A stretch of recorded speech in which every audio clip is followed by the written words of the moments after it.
Lawyers for 100 survivors and relatives of victims of the deadliest shooting in Maine history have began the formal process of suing the U.S. Army for what they say was a failure to act to stop the reservists responsible for the crime, attorneys announced Tuesday. The individual notices of claims say the Army failed to act despite being aware of the reservist's mental decline that led to his hospitalization and left him paranoid,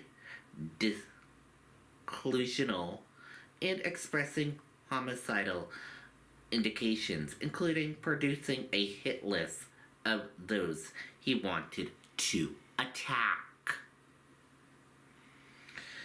It's difficult to conceive of a case in which Army personnel could have more warning signs and opportunities to intervene to prevent a service member from committing a mass shooting than what happened in the case of Army Reservist Robert Card, the lawyers wrote. The notices of claim by 4 law firms, one of which worked with victims of the 2012 Sandy Hook, Connecticut mass shooting, are required step in suing the federal government.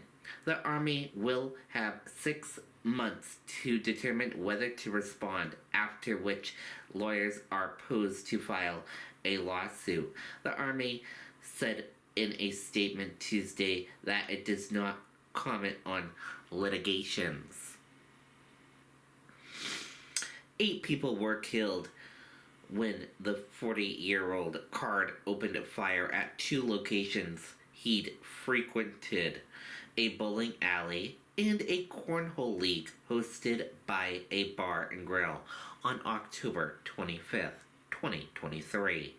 An additional 13 people were injured. Card was found dead by suicide 2 days later.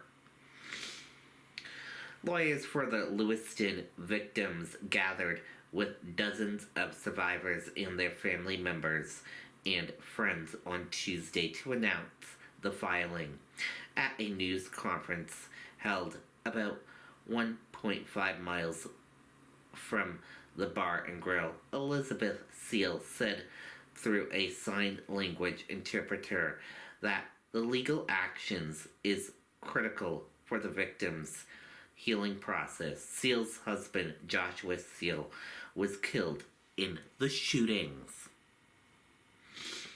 We need to keep the people who acted in a neglectful way accountable, because they may have been responsible for the loss of our 18 loved ones, Seal said through the interpreter. And for those of us who are victims and survivors, the emotional and physical trauma will stay with us forever once justice is served. I feel maybe we can start the process of healing. An independent commissioner appointed by Maine's governor concluded that there were ample opportunities to intervene by both civilian law enforcement and the Army. For now, lawyers for the victims, as well as relatives and friends who suffered loss, are focusing on the Army, not on private hospital that created Card or on civilian law enforcement. The Department of Defense, U.S. Army, and Army Keller Hospital broke its promise, failed to act responsibly, violated its own policy and procedures, and discarded detectives in orders, the claim said. In September of 2023, when Card threatened to shoot up An Army and his friend warned of a mass shooting. The Army did not provide critical background about the two doctors, recommending that Card not have access to weapons when it requested that local law enforcement officers check on his well being, the claim said.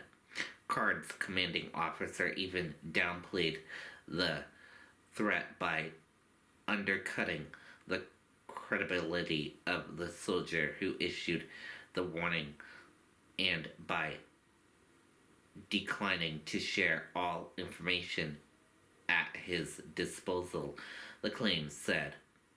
Cynthia Young, whose husband William and 14-year-old son Aaron were killed at the bowling alley, said the pain and trauma never go away.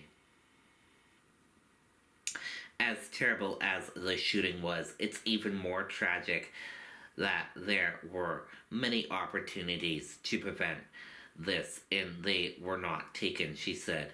There needs to be accountability for those actions not taken that led up to the 18 souls being lost and also the loss of feelings safe and secure from the survivors of this tragic event. The filings said there may have been a time when mass shootings were so rare that they couldn't be predicted, but that has not been true in America for decades. Mass shootings like what happened in Lewiston are an epidemic in America.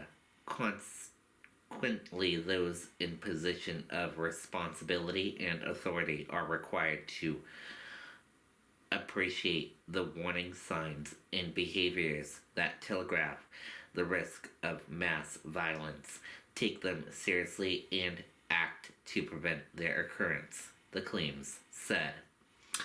Reporting live here in the WRMK studio, I'm Riley King.